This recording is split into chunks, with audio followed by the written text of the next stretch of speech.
now I hope we will manage to connect to Sabrina Dietz, who studied applied environment at the applied environmental in the Norwegian University of Applied Sciences, and she's worked for management of carnivores in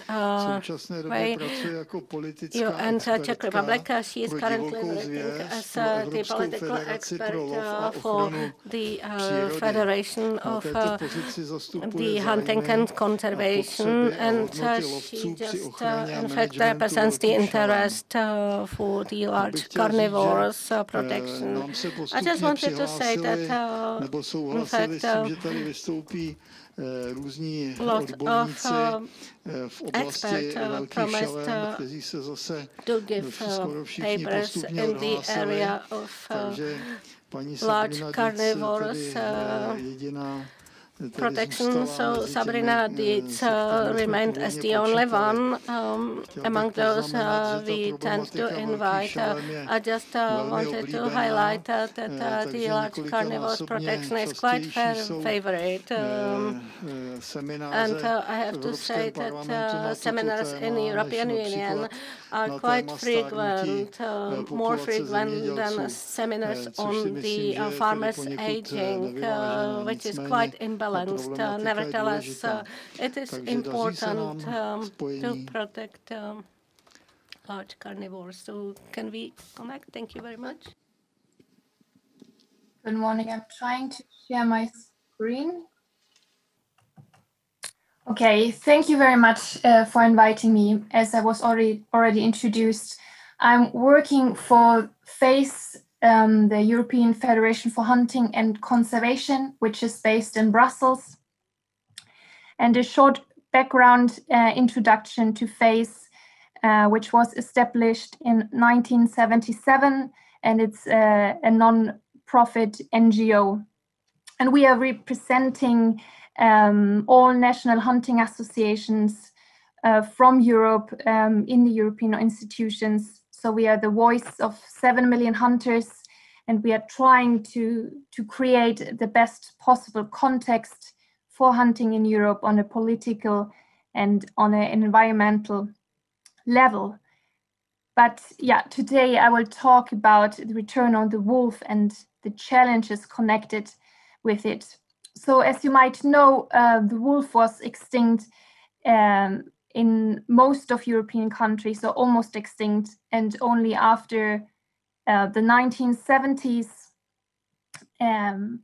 when the persecution pressure of wolves decreased, and when more and more people moved from the countryside to the cities, only then the wolf populations started to increase again. And nowadays, based on the IUCN assessment from 2018, we have 13,000 to 14,000 individuals in the European Union. And if we look at a European level, we have around 17,000 individuals. So IUCN recognizes in total 9 biologically wolf populations in Europe, which belong to one meta-population. According to the IUCN Red List, the wolf is least concern both on European level and in the EU.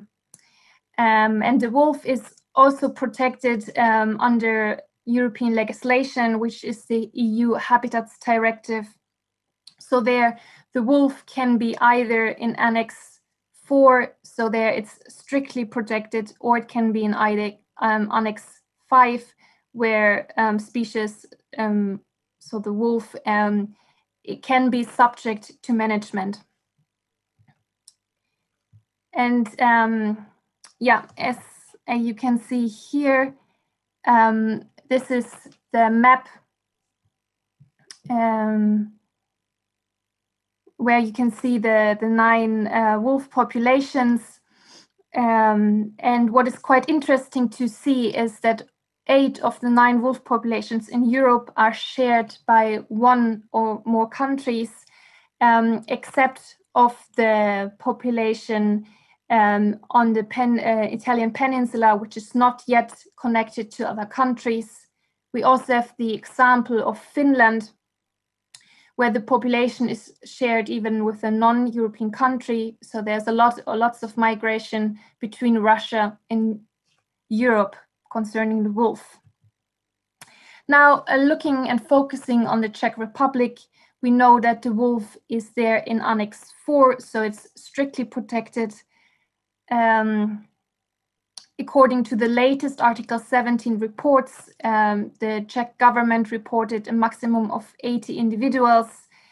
So every 6 years, the member states have to report the conservation status of species and habitats to the European Commission. And the latest report was covered the period from 2013 to 2018. The Czech government reported an unfavorable conservation status for wolves, but they also reported that there's an improving trend in range and population and a stable trend in habitat. Early this year, the Czech Republic has approved a wolf management plan, which is very important to get a certain kind of flexibility according to EU guidance documents.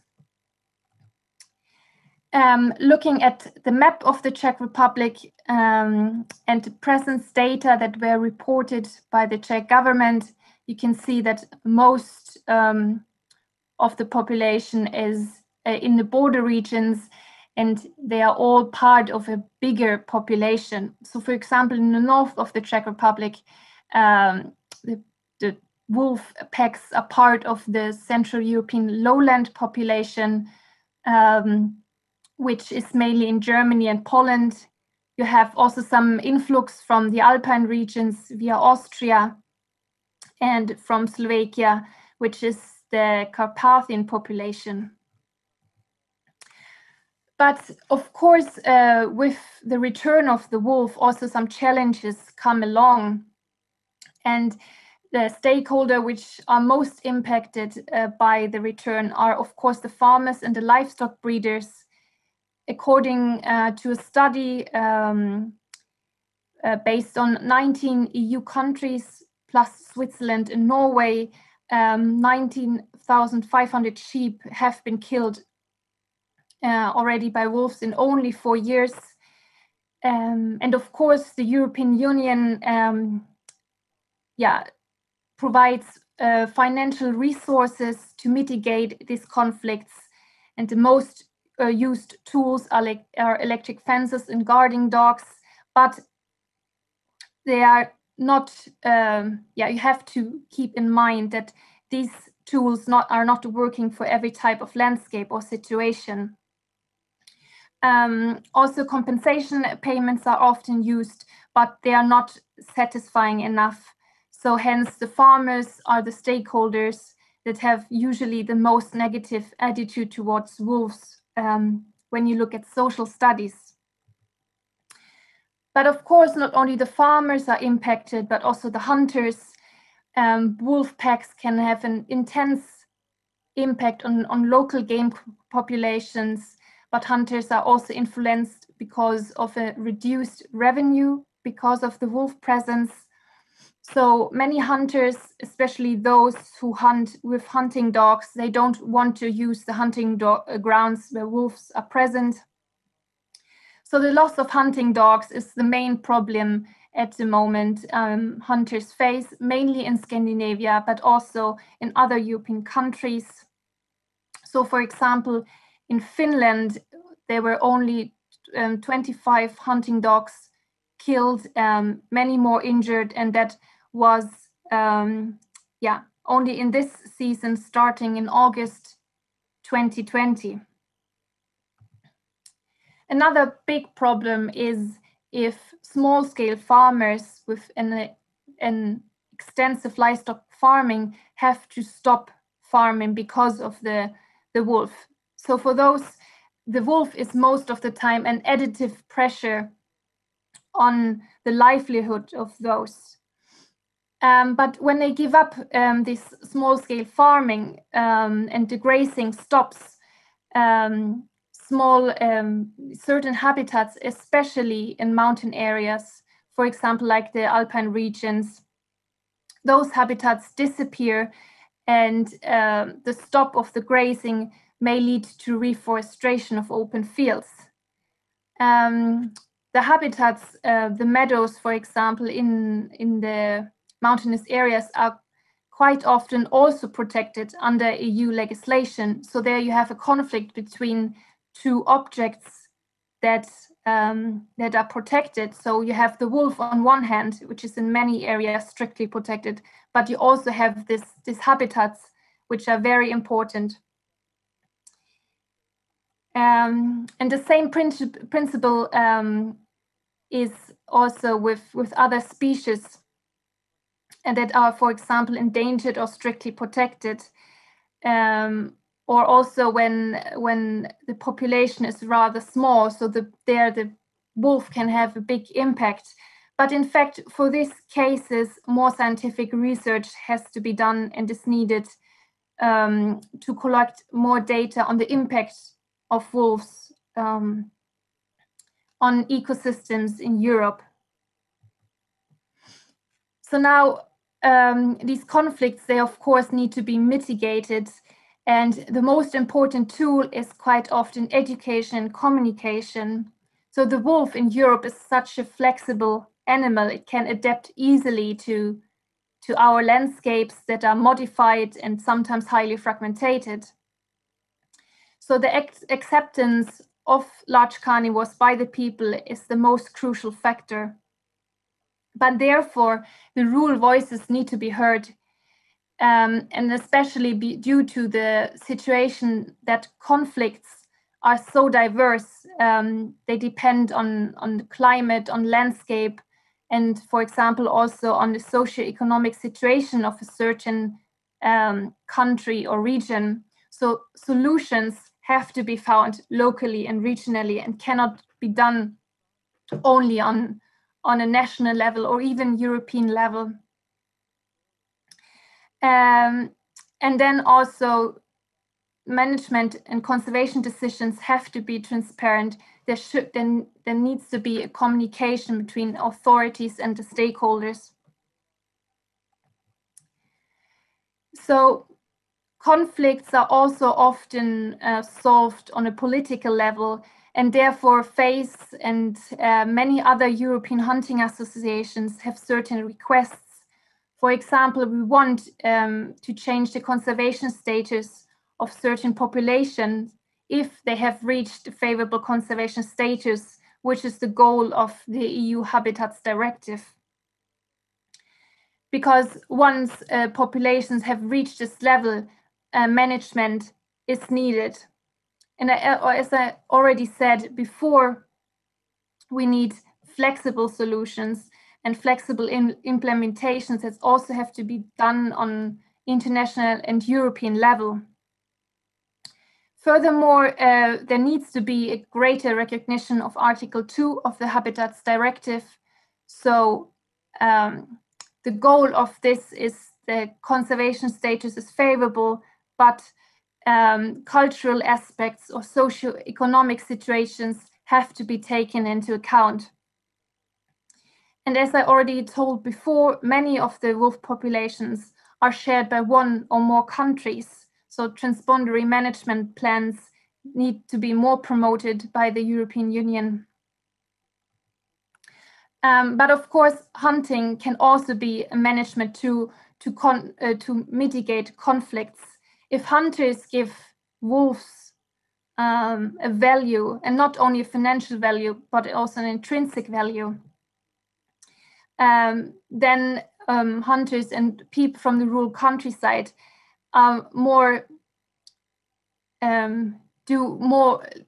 see the wolf as part of nature. And also, if there's certain lethal management, certain prey species can be preserved. And when the wolf has a value for hunters and the rural countryside, hunters are more likely to report illegal actions of illegal killing, and a limited and regulated legal harvest can, in certain situations, decrease the need for illegal killing and gives the rural countryside and the people living there a certain kind of empowerment. And that is very important to mitigate conflicts and to decrease illegal killing. That was it from my side. Thank you very much for your attention. If you have questions, please ask him now or write me in an email later. Thank you very much. Very much to Mrs. Sabrina for her statement. And because we are now connected, let me start with questions to Mrs. Dietz. Can we see the question on the screen? And yes, I'd like to ask you about your opinion about the presence of wolves in the Czech Republic. Are they beneficial or are they harmful? This is an anonymous question, and of course it's a key question, even though it seems to be like formulated naively. So what is your view about that? We know that today on the offensive are protectionists of wolves, whereas farmers are in deep defensive, or on the deep defensive, and therefore they have some legitimate interests which should be taken into account. So what is your opinion about this? So first of all, the wolf is not a direct threat to humans. So there have been no cases or where wolf is directly harming humans. But of course, it's a huge pressure on the local and on the rural countryside, which needs to be taken into account. So the voice and the fears of farmers to lose sheep or other livestock, that needs to be taken seriously and also taken into account to management decisions. Most of the time, people who say the wolf needs to be strictly protected come from the cities, and they don't live closely to the wolf. So that is an important, important point to know, that people who live directly in contact with the wolves, they have, of course, different opinions, but their voices need to be heard when it comes to the management of wolves. Thank you very much. Next question.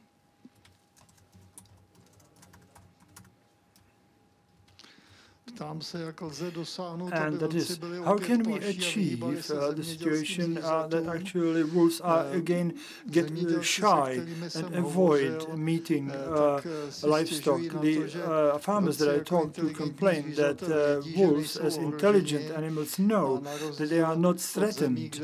And unlike countries where they are hunted, like for example in Turkey, Iran, but also in some parts of Europe, they actually avoid or circumvent human dwellings and only sporadically attack livestock, whereas in this country, where there is a there's high population density, human population density, and quite intensive economic activity, they are no longer shy, the wolves. So it's possible to encounter them in the forest. They do not escape when they see you, and when they are close to sheep. So the breeders just throw stones at them, but they just actually step aside and look at them from a distance of 20 meters, being in comfort. So what can we do for the wolves to change their behavior, to return to being part of the nature really in the past? Yes, that is a very good point. So wolves need to learn again that sheep and livestock is a high-risk prey. So at the moment, for them, it's connected with low risk. So they rather go to the farms than hunting in the forest, because they know it's easily and it's not connected to a risk. So wolves need to learn again that approaching farms is connected with a big risk for their livelihood and for their wolf pack.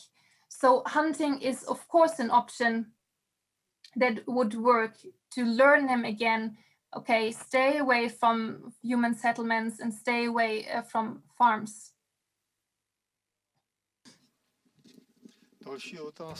Next question. It's ironical remark rather, and that the EU great emphasis is laid on the welfare of livestock. And how is it about sheep that are torn to pieces by wolves? Well, I wouldn't even raise this question, but we must realize that this thing needs to be taken seriously. And the last question,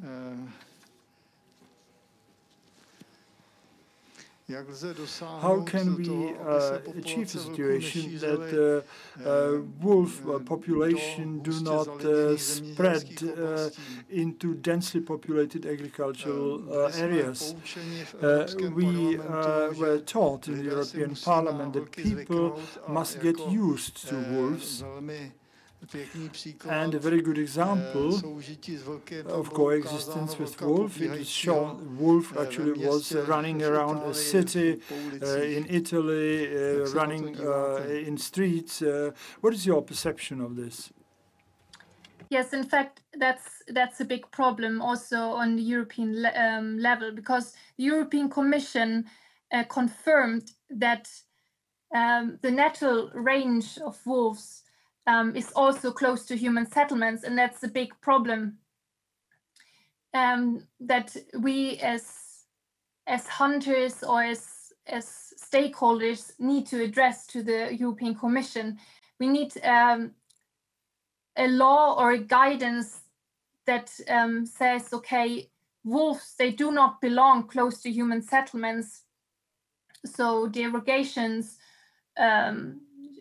can be easily given to take away certain animals that cause over and over problems going into the villages, going very close to the human settlements. So to summarize, it's a problem on the level of the European Union that they acknowledge that the natural range also, that human settlements also belong to the natural range of wolves, and that needs to be changed, and we're working hard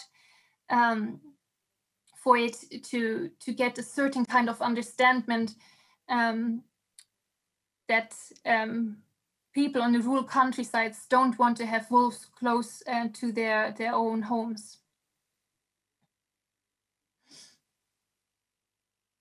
Máme tam ještě další otázku. There's one more question. Já bych předtím ještě, než ji přečtu, But before reading it, let me remind that the lecture on wolves in the European Parliament, and it was the conference hall was crowded by farmers, but they looked very defensively. So an expert got a question from a German MP: what should be the number of wolves?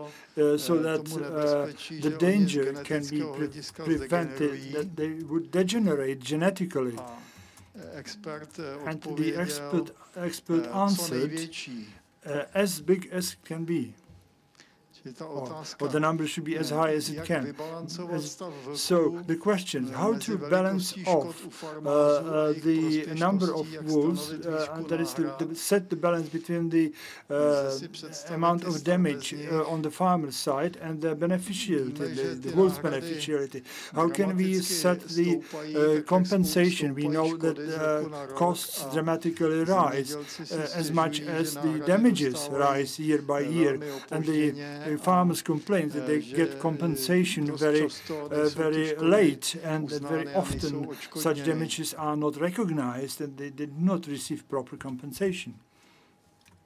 Yes, so the goal of the European legislation is that each population or assessment of wolves reaches favorable conservation status. So that means that both habitat, range and populations can be maintained for the future.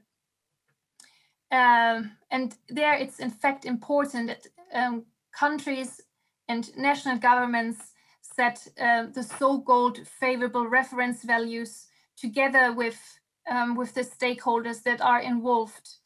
And once this value is reached, the population can be set to a favorable conservation status. And once it has reached this status, a better flexibility can be taken by member states, so they have the chance to be a bit more flexible. That is the solution according to the European Union, but it's very important that stakeholders are active, so that the member states or the governments set this favorable reference value together with all the stakeholders that are influenced, so that it is not the solution that like in Poland, where they say, okay, we need as many wolves as possible. That's not a solution, and that is not wanted. Also because of Article 2 of the Habitats Directive, where it says, okay, that the interests, the cultural interests and the interests of the rural countryside needs to be taken into account when in the conservation of management and management of wolves. So their interests are also important, and they should be recognized.